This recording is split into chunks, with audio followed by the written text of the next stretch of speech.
আসসালামু আলাইকুম। কেমন আছেন আপনারা? আজকে আমরা একটু বাইরে সন্ধ্যার নাস্তা খেতে গিয়েছিলাম। এখন আমাদের বাসার এখানে তো ভাঙা, আমরা রিক্সা পাইনি। হাঁটতে আমরা সেই লক্ষ্মীবাজার চলে গিয়েছিলাম। ওইখান থেকে এখন ফুড কার্ট দেখতেছি যে কোনটা খাবো আর কি ভেবেই পাচ্ছি না। তারপর লাস্ট পর্যায়ে আফওয়ানের বাবা বলতেছে যে, "কোনটা খাবা তাড়াতাড়ি করে চিন্তা করো।" আমি তো দেখতেই আছি। তারপর দেখার পরে ও বলতেছে যে হালিম খাবে।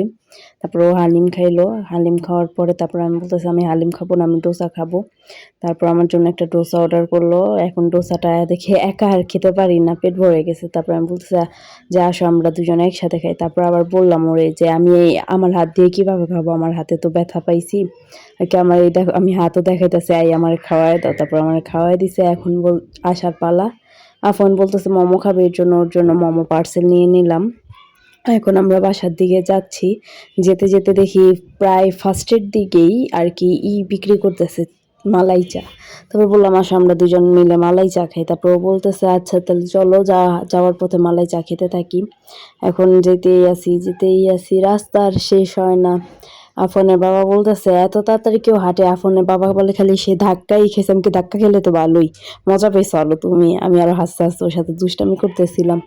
এখন দেখি আমাদের বাসার দিক দিয়ে তো আর কোনো রিক্সাও যায় না। হাঁটতেছি। এখন দেখি চায়ের দোকান একবারেই সামনে। এখন এত দূর যাইতে ও বলতেছে, "আচ্ছা আমি কিছু ফুডকার্টের ভিডিও করে নিই।" এই যে এখন আমরা চা খাচ্ছি। আর কি আমাদের ক্যামেরাম্যান নেই। একবার আমি ওর ভিডিও নেই, একবার ও আমার ভিডিও নেয়। এখন আমি চা খাওয়ার টাইমে বলছি, "আল্লাহ এত গরম!" আমি বলতেছি, "তুমি কিভাবে খাইতেছো? আচ্ছা বাই।"